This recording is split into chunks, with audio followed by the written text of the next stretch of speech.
You open this door with the key of reason. Beyond it is another dimension, a dimension of truth, a dimension of freedom, a dimension of joy. You're moving into the land of both the ideal and the real, of the possible and the actual. You've just crossed over into the capitalist corner.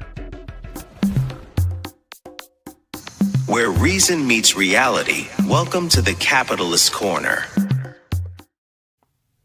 That's right, folks, where reason meets reality. We are the capitalist corner. I am your host, Mark Pellegrino, and also the chairman of the American Capitalist Party, along with my co-host and vice chair of the American Capitalist Party, Michael Liebowitz. Michael, what's going on with your other shows? You got so many shows going on, it's almost impossible to keep track now. Well, let me say, we got a great one coming up this on Saturday on Self-Made Soul on your Patreon. We're going to discuss an article that I read in prison, I think, 10 years ago by Jeffrey Tucker that got me through a lot of tough times. It's a great article. We're going to be discussing that. Of course, I've got the Rational Egoist. I've got a controversial episode. I guess it's controversial.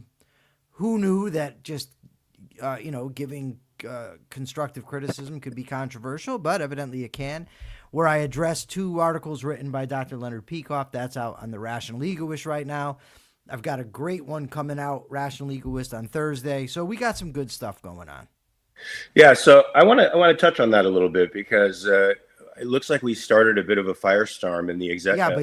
Yeah, but you gotta say we love super chats and super stickers. You just said it. Thanks, folks. We love super chats and super stickers. So please be as generous as you possibly can with that stuff. It keeps us going and allows us to get this message out to as many people as possible. We think it's a good message. We think it's a message that people really need to hear right now. And we think it can affect real change in the world. But so let me go back and provide a little context for your criticism of Peikoff. The Libertarian Party had come out with a position against the war, and it was suggested to me by our esteemed secretary that I write a counter position for the American Capitalist Party. In the discussion, I wrote a rather long personal perspective, which conformed more or less to many of the things that Peikoff thought, because that's where I got a lot of my information. As we discussed things a little bit more, I decided that the proper position for the American Capitalist Party would be to stick to our constitutional roots, to stick to principle and not really bring my personal thoughts on the matter into the fray. So I wrote along with Alan Thomas, I wrote a formal position for the American Capitalist Party on the war. Of course, it started a little bit of a firestorm because what we maintain here, Michael, through our entire broadcasting here is that we are the party of principle. And principles are difficult to maintain in the face of social pressures, but and in the face of irrationality, in the face of panics. It's really hard to stick to your principles, but you really should. Principles are a sum of knowledge. It's really important. They can't be thrown away for exigencies or for what you think will win you the moment. We're about the long term, not the short term. In addition, though, I did publish what I wrote in the private chat with the board so that people understood my own personal feelings on the matter. And I wanted this not for them to necessarily understand my own personal feelings on the matter, but for them to see that despite my personal feelings on the matter, I decided that it was best to act according to principle. The reason I think this, folks, is because when you give up principle once, you're going to give it up again. And if government has shown us anything, it's that once it steps away from the Constitution, for one thing, it steps away permanently. That has been the case for the last 150 years. The liberties of Americans at home have suffered as a result. Now, you may think that your liberties haven't suffered that much because you live in a country that is still, to some degree, is honoring our Bill of Rights. But they have. You have far less liberties than folks did 50 or 60 years ago, believe it or not. So we want to maintain a liberty for Americans here at home. We want to be a real beacon to the world for liberty. And that umbrella of protections goes to everyone. And in order to keep that umbrella of protections intact, we have to respect it. We have to understand that the law, we are a nation of laws, not of men. Now, the Republicans used to stand for that when they conserved classical liberalism to some degree. Trump has changed that. They no longer stand for that. They are now a party of a man. They are now a party of a tribe, of a collective. They've given up principle entirely and are looking for ways to rationalize that now, and some objectivists are on board with that.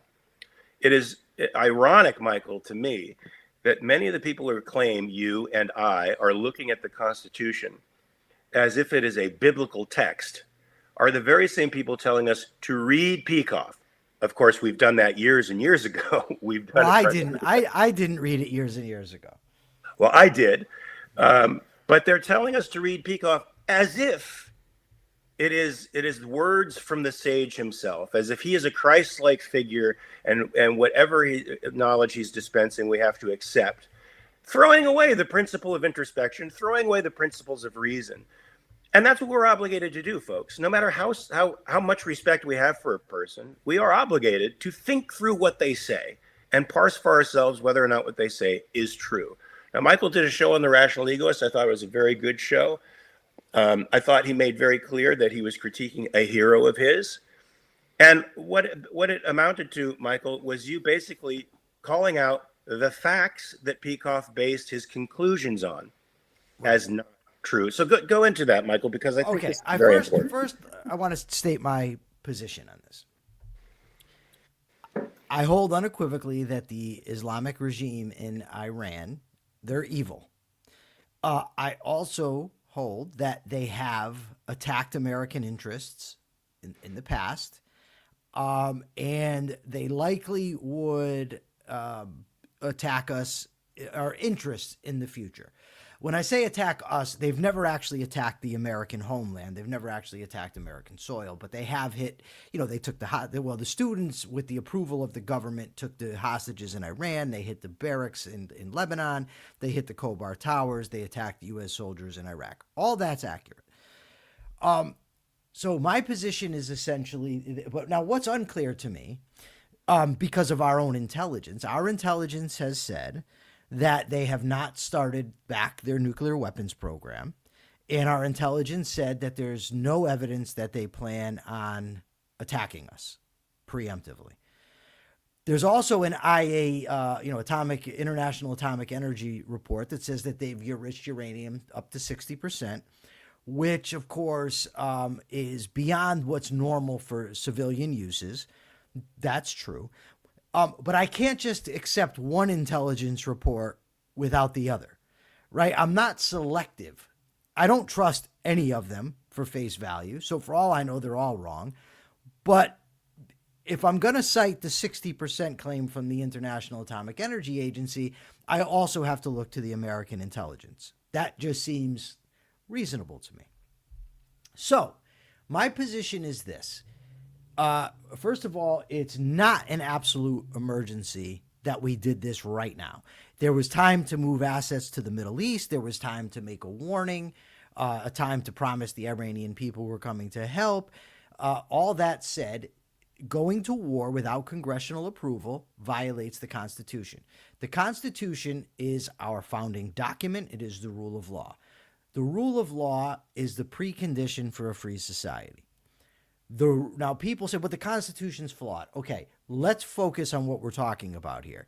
We're talking about separation of powers, checks and balances. Those parts are not flawed. Those parts are the bedrocks of American liberty, protecting American liberty. Remind me to get to I like numbers in a second. Okay, so my position is if you violate the Constitution, it's an unethical war. Why? Because you're divorcing your concrete goals from the objective necessities of a free society. You're violating the rule of law, and that will necessarily lead to other consequences we don't like. My position is also, I'm skeptical about the need to go to war with Iran, but I'm open. I'm open to advocating a congressional declaration if I'm convinced. However, something that increases my skepticism is the amount of times that people make arguments for going to war. They make claims. I fact check the claims, and it turns out that these claims are not true. When you are making an argument, whether it be Mark, me, anybody else, it is imperative that you are marshaling facts, because when you slip in things that are not true, skepticism arises, not only in my mind, but likely in the minds of any reasonable people. For instance, this morning I read a post on Facebook that said the Iranian regime is lying in saying that America hit the girls' school. And it said, but let's put this aside. And then it went on to explain how evil the Iranian regime is. Again, the Iranian regime is evil. The problem is, in the very first statement, all the evidence indicates that it was America that hit the school. I'm not saying America did it on purpose. I don't think they did. I think that accidents like that happen in war. I can live with that. But when you say the Iranian regime is lying and anybody with a phone can fact check it, don't be surprised when they're skeptical about the rest of your claims. Because all the major news outlets said it was likely America. The U.S. investigator said it was likely America. The only one who said it wasn't America was Donald Trump. Okay, so now back to your point. While I'm making these arguments, people will just post Leonard Peikoff's article, sometimes without comment, as if, ha, look what Peikoff said. So I said, okay, let me go in and let me read, remind me to get to race as well. Let me read Peikoff's article. There were actually two articles that were cited to me. One was his 2001 article, End States That Sponsor Terrorism, and the other one was from 1997, and the Iraq War. Within these, I found a lot of errors and exaggerations. Now, when that happens, what am I supposed to do? If you keep citing him, am I supposed to say, well, no, Leonard Peikoff is sacred in objectivism. I can't address the argument that you're making and point out that he's wrong. I'm not, first of all, I'm not built that way. That's not who I am. So I spent many, many hours fact-checking, double-checking, cross-checking the things that he claimed. I read countless articles. I submitted his articles through 3 different AI systems for fact-checking. I put my own episode through 3 different AIs for fact-checking. This wasn't something done hastily. And as you said, I stated Leonard Peikoff is one of my heroes. I agree probably with 95% of the things he's written. He's had so much influence on my thinking. He's helped change my life. But when he says that in 1951, Iran nationalized our oil, American oil, it's simply not true. So what do I do when a claim like that is made? Do I say, oh, no, but I'm going to think and say, well, that's not what he meant. But that's what he said. And that was in 97. In the subsequent article, he said they nationalized the West's oil. What they actually nationalized, and they broke the contract because there was a concession granted, I want to say in 1909, that they sold the concession to a guy who then sold it to a company. The company's 51% owned by the American government, by the British government. So it's not even like a beacon, a capitalism company. It's majority owned by a government. Ian Gilmore, I'm going to address your claim right now. The question is whether the errors are central to the argument. For example, the fact that Mexico and Venezuela did some form of confiscation beforehand and validate the argument. His claim was that by doing nothing, that letting them get away with it for the first time in the world's history, it set a bad precedent and inspired other people to do it. But it was already done beforehand. So it's hard for me to see how their nationalizing was the one that let everybody know it can be done when it already had been done before. Another part of his argument was that Truman and Eisenhower did nothing. That is, in that he says, sent a bad precedent. First of all, it's questionable to me whether Truman and Eisenhower should do anything, even if it was an American oil company. When American companies go overseas, they're taking a risk. And I don't know that it's the American military's job to go fight and die because an American company goes overseas. But even assuming that is their job, it's definitely not their job to go protect the oil interest of another country. But even with that, it was simply not true that America did nothing, because Eisenhower led a coup to get rid of the prime minister. So literally the guy who did it got ousted. You may argue that's not enough, but it was something. It certainly wasn't nothing. So, you know, that part to me was relevant because he left out significant information. And then there was the claim that 1979, the Iranian resolution, was basically the spearhead for Islamic fundamentalism, and Islamic fundamentalist ideology is rooted in Iran. That's simply not true. I mean, you can research this till the cows come home, and you will see it's simply not true. Wahhabism was started in the 1800s. The Muslim Brotherhood came out in 1928. And then I think in the 50s or early 60s through Saeed Qutb, their ideology was spread primarily among Sunnis, but even inspired the Iranians. So it simply wasn't true. He then said that and after the attacks in 2001, we should be going to war with Iran because Afghanistan, one of the things he said, they were irrelevant. They weren't strong enough. But that's where the terrorists were trained. That's where they were hiding. That's where the 9/11 attacks were planned. So, I mean, I had to address that stuff. In my mind, if I'm going to be out in the intellectual battlefield, I don't ever want anybody to take something I said for granted. Fact check me. Fact check me now, you who were listening. Fact check me if Iran in 1979, if the Islamic Republic is the fountainhead or the source of Islamic fundamentalism. Go to every site you want, and you're going to see that I'm telling you the truth.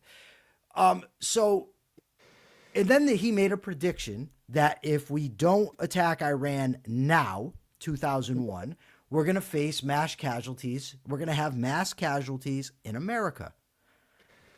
We didn't attack then.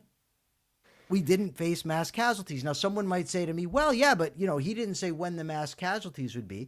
But he said if we didn't do it then, we were going to get them, which would mean, per his prediction, that we can't do anything now. It's too late. So with all of this stuff being marshaled as an argument for why we should go to war with Iran now, I felt I had to say something. And I did. And I was respectful. I made my argument. And, a lot of people have been supportive, even those who disagree with me. But there's also been a lot of abuse. So let me back up because we did get I want to just address this real quick. I like numbers. Is this the same Intel that lied on Hunter's laptop? Okay. I said at the outset, this is what I don't understand. I really just don't get this. I said at the outset, I don't trust the intelligence. But then you throw that in there. Okay, so if the intelligence is wrong, but yet you want me to trust this same intelligence agency to help conduct a war, despite the fact that they lied about that and they're inaccurate. And besides the intelligence reports, what do I have? I don't have access to Iranian secrets.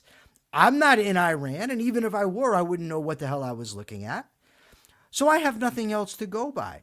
So it's a double-edged sword, my friend. If you're going to advocate for war in Iran, I'd like to see you do it without reproducing United States intelligence.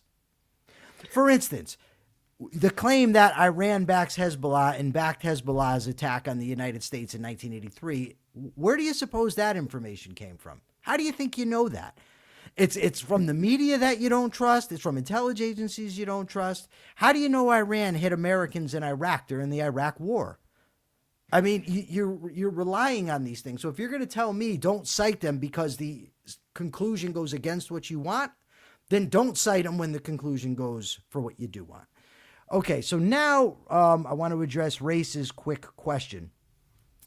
Do you think that we would have gotten a prior congressional Democrats when their party is overwhelmingly anti-America and pro-Islam? I reject that out of hand. The majority of the Democratic Party is not pro-Islam, not in the sense that you mean. It's just not true. Again, it's not accurate. Are there elements that are? Sure. But here's the Michael, bigger point. Is it really relevant? That's my next point. It's irrelevant. It's not relevant. So because the Democratic Party won't support the war that somebody wants, then we're going to say, okay, fuck it. We don't need Congress. Let's just let the president do what he wants. A president like Trump? The logic just does not follow. So that's my take on things, Mark. I think it's a sound take. I think that fact-checking Leonard Peikoff is a great thing. It shows a tremendous amount of courage and principle on your part, Michael.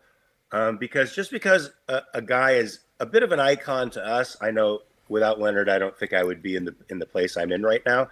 He's one of the greatest philosophers in modern times, in my perspective. And so much of what he says should be digested by all of us out there. I think would be better people, and the world would be a better place for it. Doesn't mean that he can't make mistakes and that he's not prone to error. Certainly, the last couple of years has shown that he's not really up to political analysis at the moment. And certainly those times when we were fresh off of 9/11 and passions were running very hot, it's sort of understandable that he would draw the conclusions that he did. But it's important that we, as objectivists or objectivist adjacent folks like Michael, who respect reason, truth, and principle, that we look at these conclusions and study the facts. And if the conclusions follow, okay. If they do not, we have to reject them. Stop defending people who are wrong, folks. That's just that's not good for you epistemologically. Now, Michael, if my history is correct, you can correct me if I'm wrong, or somebody in the chat can correct me if I'm wrong. The 19 people who murdered almost 3,000 Americans on 9/11 were not from Iran. No, they were 15 were from Saudi Arabia. The majority of them were from Saudi Arabia, so they were from that super grade fundamentalist form of Wahhabism that we find over there in Saudi Arabia, that was born in the 19th century, as Michael says.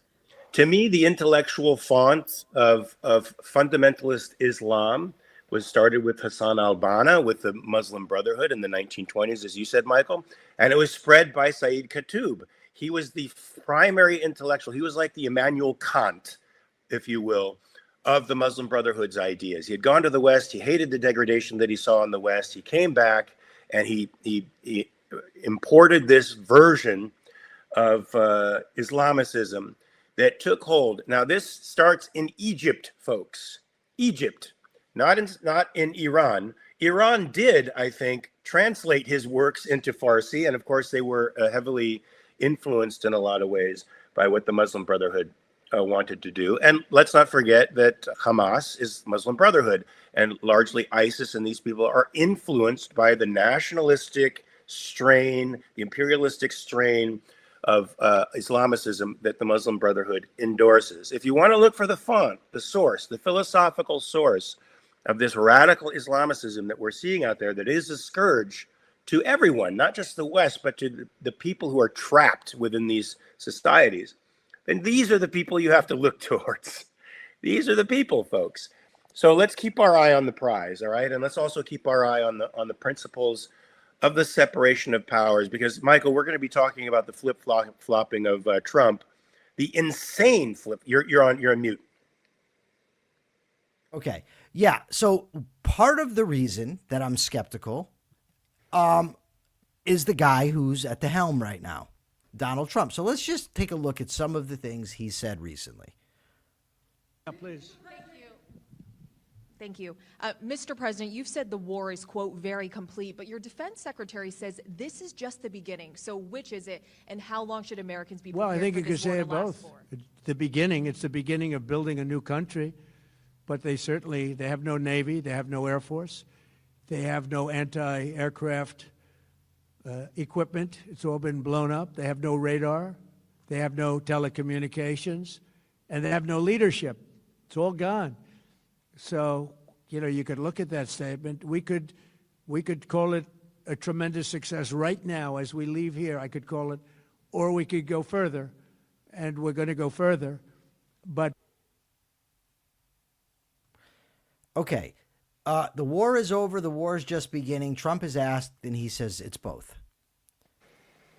He, of course, gives his explanation as well. It could be the beginning of building the country. I like numbers. Sometimes they're putting out conflicting messages to confuse the enemy. Okay, wonderful. First of all, that's this claim that's constantly put out about Trump. Yeah, I know he's playing 30-degree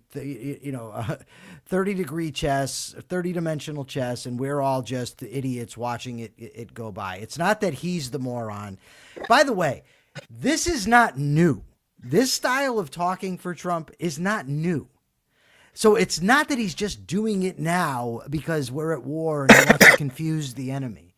So how about this? Let's take a look at this. If we not done the B-2 raid, and if we not done this one where we said, nope, it's time to go in, we have to go in, have no choice. Number one, if we didn't go in, they would have come in after us, because I see the Democrats trying to justify it, and they're failing because the voter on the street is saying, you got to be kidding. But I see where they're going, where they're always saying, no, there was no reason. Well, I'll give you the best reason of all. Within a week, they were going to attack us 100%. They were ready. They had all these missiles, far more than anyone thought, and they were going to attack us. But they were going to attack all of the Middle East and Israel, and if they had a nuclear weapon, they would have used it on Israel. And this was going to be a major attack. And they had all of those missile sites and all those launchers that we got rid of, about 80% of them right now, by the way. Okay. What's not in the clip, first of all, that contradicts his own intelligence that they weren't going to attack us. It was within a week they were going to hit us. When asked how he knows that, he did not say, I've studied the intelligence. No. Pete, Marco, Jared, and Steve told him. Here it is, right here. Very quickly approaching the point of no return, and the United States found it intolerable, in my opinion, based on what Steve and Jared and Pete and others were telling me, Marco, so involved, that I thought that they were going to attack us. I thought they would, if we didn't do this at the time we did it, I think they had in mind to attack us. And okay, so Pete, Jared, who's not even in the government, it's his son-in-law. Pete, Jared, Steve, and Marco told him. That's how he knows they were going to attack us within a week. The final thing from L. Donald.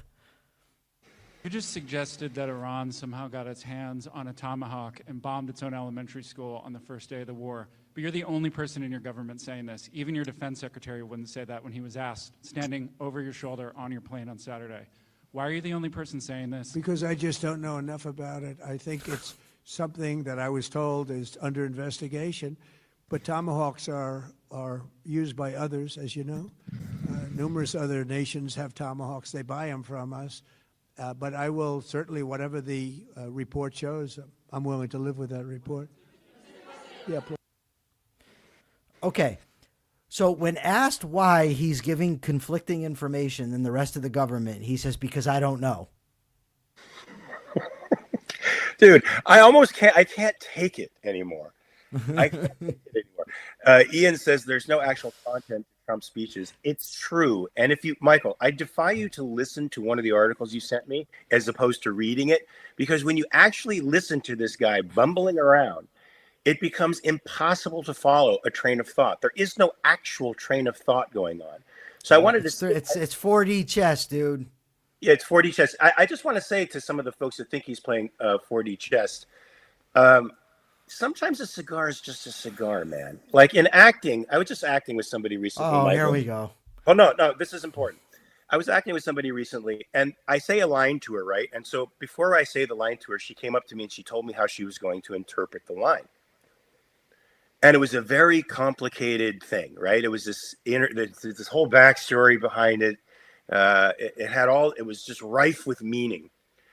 And I didn't say this to her because I didn't want to hurt her feelings, because she's only on a couple of days playing a love interest of mine. But I just wanted to say that, I'm really just telling you to go away. That's it. That's it. It's very simple. Sometimes a cigar is just a cigar. It doesn't have all this phallic meaning to it. And sometimes Trump, I think you get this now more than sometimes, he's just not he really doesn't know what he's doing. That's it. That's it. And what I see here, Michael, is a guy slipping around in a very unartful way. At least Clinton could lie in an artful way. This guy can't argue in an artful way. He can't slip out of the problem in an artful way. So by saying, why did you say it was a Tomahawk missile? Because we don't know. It's absurd on its face.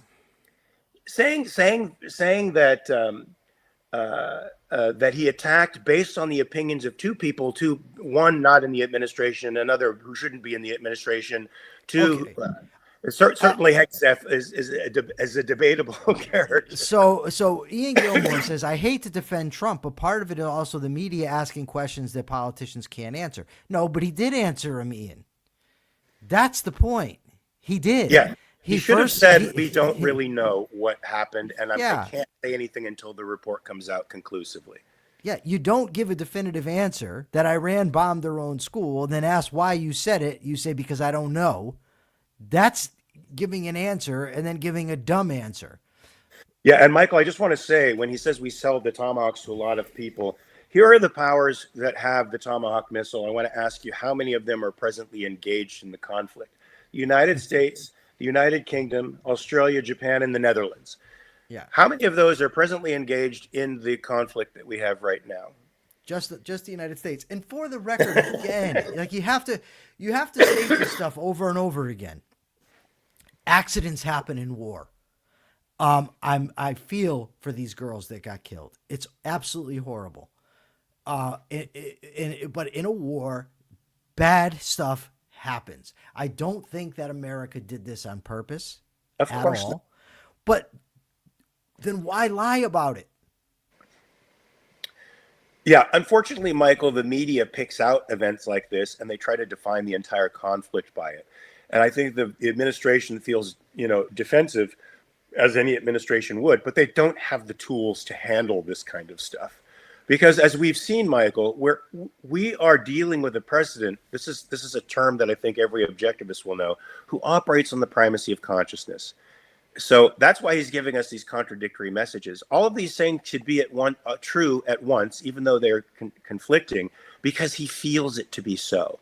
And Michael, I think that his last statement about Steve and Jared and Pete and Marco telling him something that he just took to be true is emblematic of everything that he does. He's most influenced by the people who last talk to him.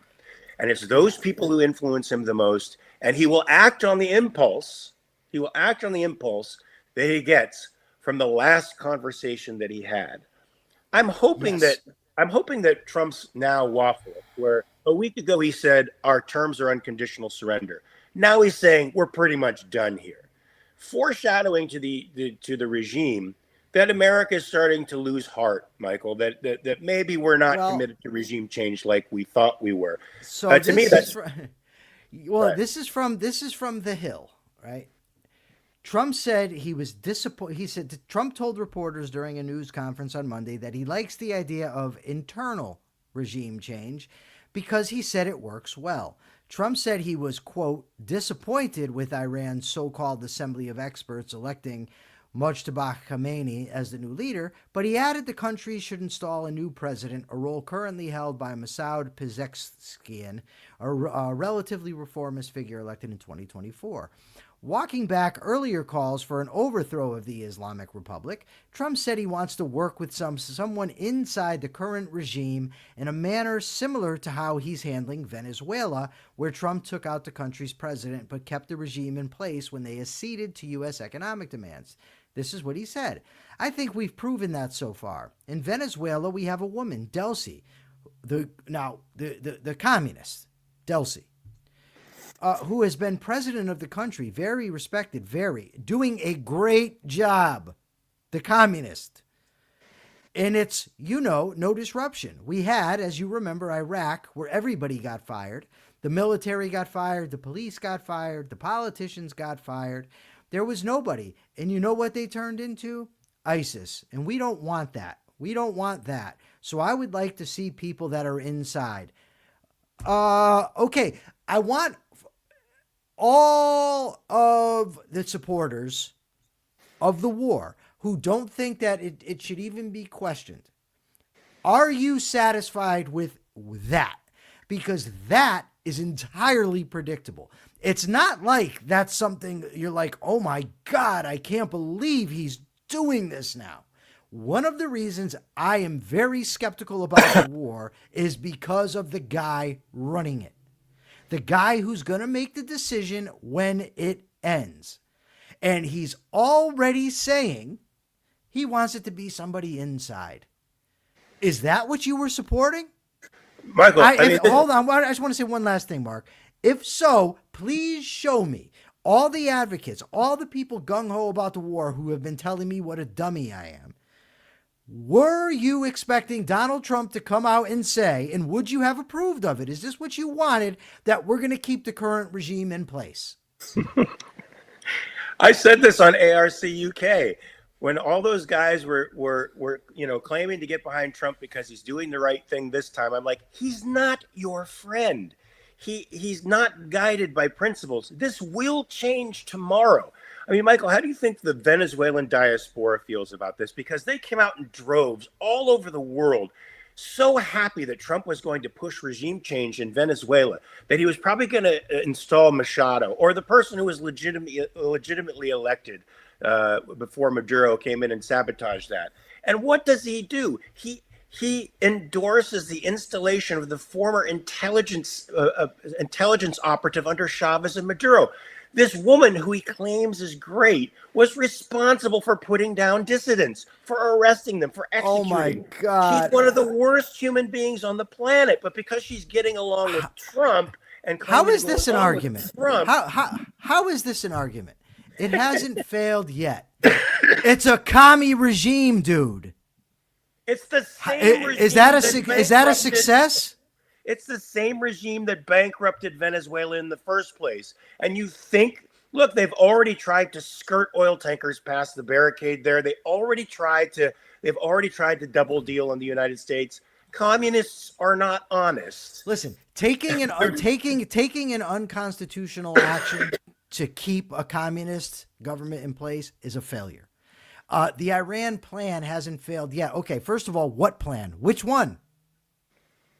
Look, I like numbers. The ostensible purpose for having this invasion, according to the Iranian diaspora, and according to the Israelis, for whom it is a real existential struggle, and for the administration, was regime change. Trump sometimes it was, sometimes it wasn't. That was supposed to be the overall goal. The idea was that we would knock out the infrastructure of the IRGC, and then the Iranian people would rise up once these people were disarmed. Help is on the way.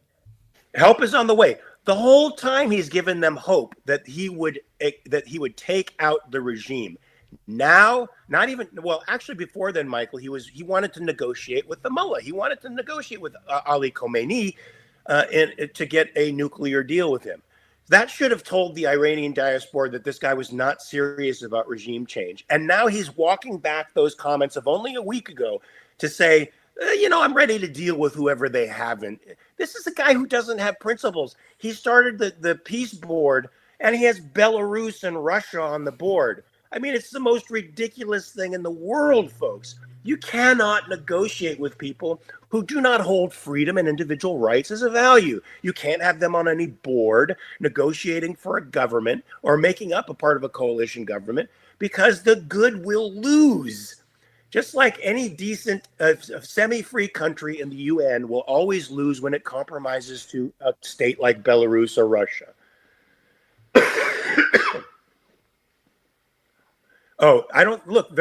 He's negotiating for specific goals, even if they are not disclosed. Prove it. Yes. I mean, what are those goals? Okay. Well, I could come out and say, Well, J.D. Vance is planning on taking over the presidency when this war is over, but, that's been not disclosed. No evidence for it. Provide martial evidence, martial facts.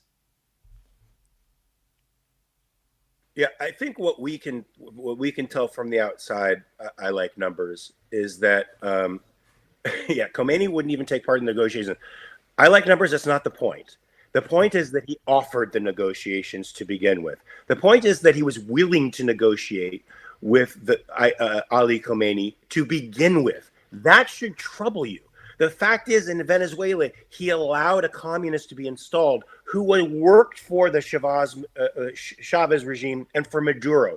That should trouble you. He's not a principled man working to liberate a people. That's not his interest. I like that, though. I like Chavez. That was good. Thank you.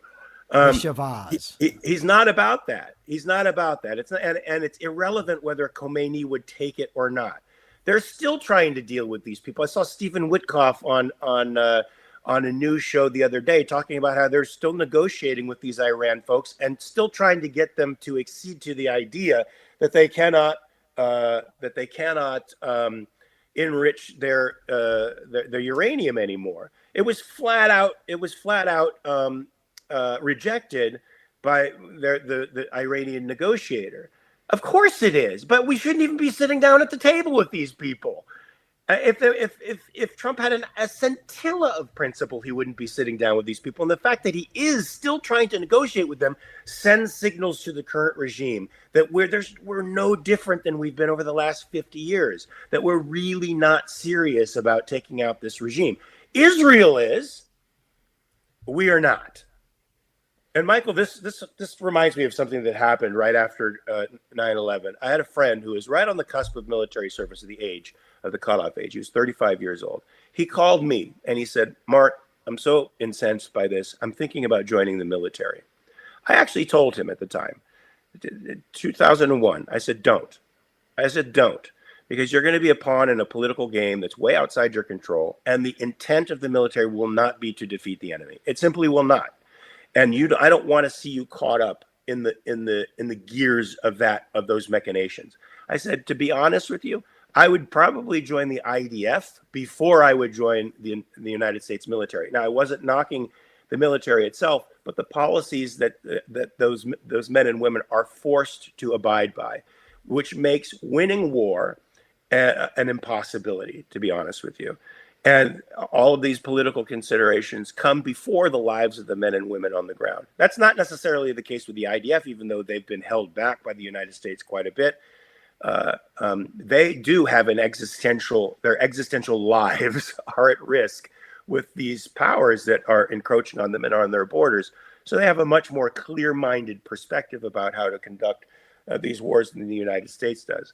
But he did join. He became a master sergeant in the 101st Airborne, one of the airbornes, 82nd, might be 82nd, and fought over in Iraq and Afghanistan. Luckily came back with his mind and his body intact. And I probably agrees with me to this day that maybe what I said was right. Nice. I like that. The last thing I'm going to just address, and we can pivot to the next topic, is I like numbers says Venezuela isn't settled yet either. They're working together. Okay. The position that we're coming from is that the violation of principle negates the after effects. What you're arguing is pure pragmatism. Do something and then we'll see what the results are. In principle, violating the Constitution because you want to fight an immoral drug war, taking out another country's leader and implementing or putting in place another communist, I don't need to see anything after that. I get that's wrong in principle. That's the point here. All right, Mark, do you want to? Yeah, can I just say, Michael, you can say anything you like. We already worked with communists before. I mean, we did this during World War II. We had more than others, probably being in Hollywood. Yeah, that's true. We had the devil's deal with Stalin, and all it really amounts to when a basically free state works with a communist state, the communist state is only biding time. I mean, the overarching goal of a communist state is to spread communism throughout the world. They don't believe in the nation states as we do, who like sovereignty of nation states. They want their ideology to spread around the world, and it's only a matter of time for them when for them to spread it. Now, I think I don't know where I heard this recently, but the communist world looks at they look at their policy in terms of generations. And so they're planning down the line, as opposed to us who aren't really thinking in those long terms. So I have no doubt in my mind that this particular communist, who's an evil, horrible woman, who shouldn't be dealt with at all because she's a criminal. Is she a nasty woman? She's nasty. She's just nasty woman. Just a nasty woman. Yeah. I have no doubt that this is just a pragmatic bump in the road for her, for a longer term gain that she thinks that she is going to get. And Trump is more the pawn, to be honest with you. You don't negotiate with people like this. You don't form alliances with criminals. You do that, you're going to get, you're not going to get what you bargained for. You're going to get betrayed. You're going to get stabbed in the back. That's just the way it works. There's nothing about communism, Michael, that is the friend to a free state. There's nothing about it. And there's nothing about it that wants to mend ways with a free state or ally itself with a free state. Its only goal is to overturn us. So I see that as no particular value that she's working with us presently. I just see it as a weakness and a pragmatic move on the part of Trump. And he winds up, I think, losing the hearts and minds of those of us who really care about liberty in the long term. Race Jacobson, thank you very much for the $5. It's like I said, if this war in Iran does turn sour, many people will owe you two apologies big time. Yeah, and Michael, it doesn't look like there's going to be any regime change anytime soon. I'd say the country is very split. I certainly got a different impression from the Iranian diaspora that was really, really pushing for this internationally. I don't know that the same level of commitment exists within Iran itself. They seem to be a very split nation, and that means that the only way that the regime could be really overturned is through a civil war. And civil wars are ugly and messy, and they require boots on the ground, which is a thing that Trump, on the one hand, says he's never going to do, and on the other hand, says he's not ruling it out. So, for you Trump supporters out there, good luck trying to figure out what it is that Trump's doing. But please don't take four-dimensional chess. He just really doesn't know. Yeah, and by the way, in Leonard's article from 2001, he said boots on the ground were a must. For overturning a regime, yes. And I agree. And by the way, I agree that if you buy that you have to get rid of the regime and really do all those things, yeah, you need boots on the ground. So, Michael, did you want to go to the economic stuff, or you want to keep talking? Because you put several articles up here and posts that had to do with Iran. One of them, which I didn't have a chance to read, so maybe you can talk about it, from Axios, A World at War, the Iran conflict goes global. Sorry, I woke up at 8 o'clock instead of 7. So if you I already talked about from that article what I wanted to talk about. So. Oh, you did? Okay, good. Yeah. Okay, good. Because it is interesting. I mean, it's something that I think the people who started this war and many objectivists thought it was going to remain local, but the Straits of Hormuz are being closed. Donald is trying to plead with Iran to keep the straits open. Nobody's going through there at the moment. I think traffic is down 80%, Michael, because it's so expensive to insure any product going through there that it's prohibitive to trade. And now the Donald is trying to come up with schemes to make that to open up the Straits of Hormuz. One of which is to insure up to $20 billion or something any product that goes through there at the United States' expense, and to escort any ships that are going through there with the United States Navy. Now, this is tremendously expensive. How they're going to pull this off, I don't know. It seems like an impossibility. But Trump seems to be the guy who doesn't think in terms of what's possible. I mean, I don't even think he's grounded in reality, to be honest with you. One thing I do want to mention is that a big problem, a big fear, in my mind in relation to this stuff, is how driven by the polls Trump is. if the polls show, and they currently do, by the way, that Americans generally don't support this, beware how quickly he can turn based on polling. It's just, I've been, one of the things I found interesting is I've been told that it's irrelevant that he's president. And people have said, well, we went to war, we had Franklin Delano Roosevelt. And to me, the analogy fails on so many levels. First of all, Japan's military directly attacked us and killed 2,000 people in Pearl Harbor. Both Japan and Germany declared war on us. Germany with Hitler was marching through Europe. So that part's different. And also, we kind of didn't have a choice like we did here. The other thing is Roosevelt was a scumbag. Yeah, he was a standard politician. He wasn't mercurial. He wasn't capricious in the way that Trump is, where everything that comes out of Trump's mouth, you never know when he's telling the truth. If he does, it's just by accident. So we're never going to get accurate information about what's going on here, and we just don't know what he's going to do. I'm not saying that because he's president, that is a definitive factor. No wars if Trump is president. I'm saying it's a factor when you're doing the type of calculus that's necessary to decide whether to go to war. You have to take into consideration the person who's going to decide to start and to end it, and in many ways how it's run. It's relevant is all I'm saying. I like numbers as throwing out lots of speculation here. Some speculate he's trying to can I say oil something? supplies to counter them threatening our supply I can't chain. imagine living my life that way. I just can't. There's so many people that do this. They start with a conclusion that they like Trump and then look for reasons to make it true. Called rationalization, Michael. Yeah. I don't get that. I don't do that. I want to say, if this is the case, if China is being headed off at the pass by us gaining control of the straits and gaining control of a lot of, I think Iran is somewhere in the neighborhood of 60 to 80% of their oil. If that's in fact what he's doing, it's by accident.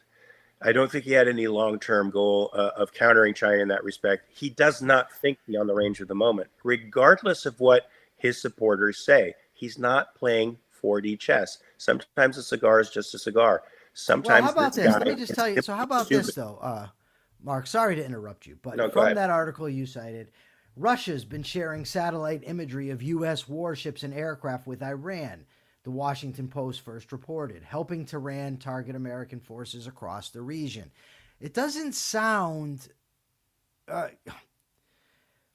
Okay. While Trump at the same time is claiming that he had a good phone call with Putin, yes, and Putin really wants to help with the war somehow. Yeah, he wants to help, all right, by sending intelligence to the. Yeah. So hold on. So hold on. So Trump is. I'm going to address this guy, and this is going to be the last time I think I'm going to address him because I can't non sequitur after non sequitur. I can't. It's too much for my mental bandwidth to deal with. China, meantime, is playing both sides of the scenario, according to this. They don't seem to be too deterred. Okay, I like numbers. Let's play back the tape. When in God's name did I say the war is wrong because Trump is backing it? Please, play back the tape and show me, because it didn't happen. What I said is, who is commander-in-chief is relevant in the calculation. If in your head you've honestly determined that is saying what you just put there, then I can't reason with you. And the other option is you're just lying. I don't know what it is. Don't care. To be quite honest with you, watch the show, don't watch the show. I'm not dealing with that dumb shit. I just don't have the patience for it. Yeah, I've dealt with too much dumb shit over the last 2 weeks. I'm not going to keep responding to it. Go ahead. I don't think any of us have demonstrated that because Trump is president. It's never been said. Don't like Never. the war. By Michael saying you have to consider who the commander in chief is, what he's calling are characteristics that Trump has demonstrated. It's not like you have to look far to find them. He's mercurial. He's changed. He's capricious. He's impulsive. He changes policy from 1 week to the next. He causes and creates chaos because he doesn't know what he's about. and he doesn't know what he wants. And he sticks his finger in the air and he lets other policymakers who may be a little bit more sound than him dictate what he does from 1 minute to the next. And that's not really what a president should. Certainly take his cabinet's advice under advisement, but he has to have policy. He has to have a clear set of principles with which to judge whether or not that cabinet advice is sound. And he does not have that. And we don't support it because I like numbers, because of the lack of constitutionality of it. And that this president has demonstrated a peculiar, not peculiar in the sense that other presidents haven't demonstrated a disdain for the Constitution, but peculiar in the sense that he's so open about it. He doesn't try to hide it. And that leads me to believe that he doesn't understand the nature of the Constitution and its restraints against the executive. And he doesn't care. And he doesn't care. So, I just want to say, I believe there were 69,000 jobs lost over the last during February, according to the latest reports. That obviously is contrary to the claims that Trump has had about, he's going to restore the economy. The economy is going to be the greatest ever. It's going wonderfully. I'd like to get into that further. Maybe we can just hold on to those articles till tomorrow, Mark, so we can actually do the topic justice. Yeah, that's fine. All right. Fine, because we got to go to the capitalist thought of the day. We do, but I also we have a question for Persephone here. Persephone, did you find out if we're allowed to take phone calls for everyday ethics? Oh, she did. Okay, I thought I was going to catch her. I didn't. I was wrong. I'd like to say something about this morning. I was on in a conversation on X with two guys, and during the course of the conversation, each of us was wrong about something, and each of us admitted it. We are all wrong at times. When that happens, the thing to do is admit it. That's how honest discourse takes place. Yeah, so go ahead, Mark. You can give the capitalist thought of the day. I'm going to look for the comments from yesterday. Look, to live in a capitalist society requires one very important thing. That is the rule of law, not men. Businessmen, people who start businesses, people who produce need solidity. They need to understand what their world is all about. And the way they understand that is to have clear, clean law, property protections and rights protections. That is how, I think, what has contributed to the incredible state of innovation and progress and wealth accumulation through now a world that has been brought out of poverty by respect for law and individual rights. And that is the system that capitalism endorses, a system of laws, not of men.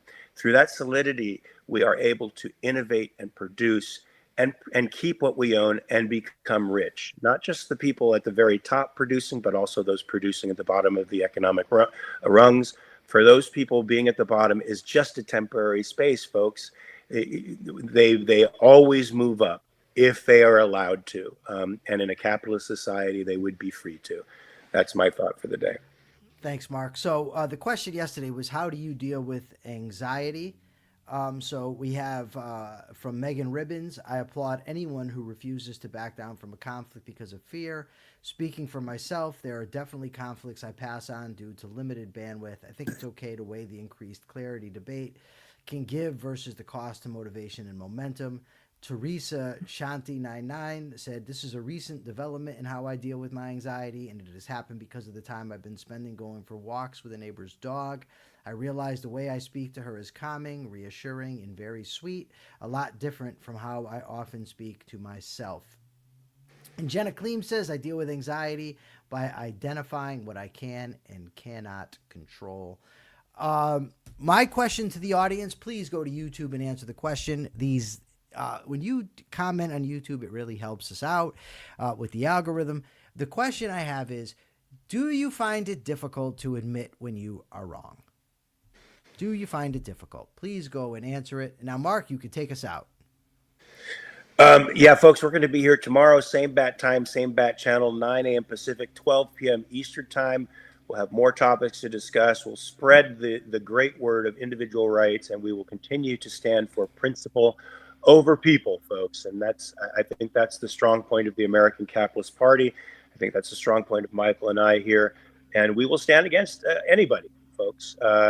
We are unafraid to tell the truth despite the consequences, folks. So please join us tomorrow. And in the meantime, remember to check your premises. Peace.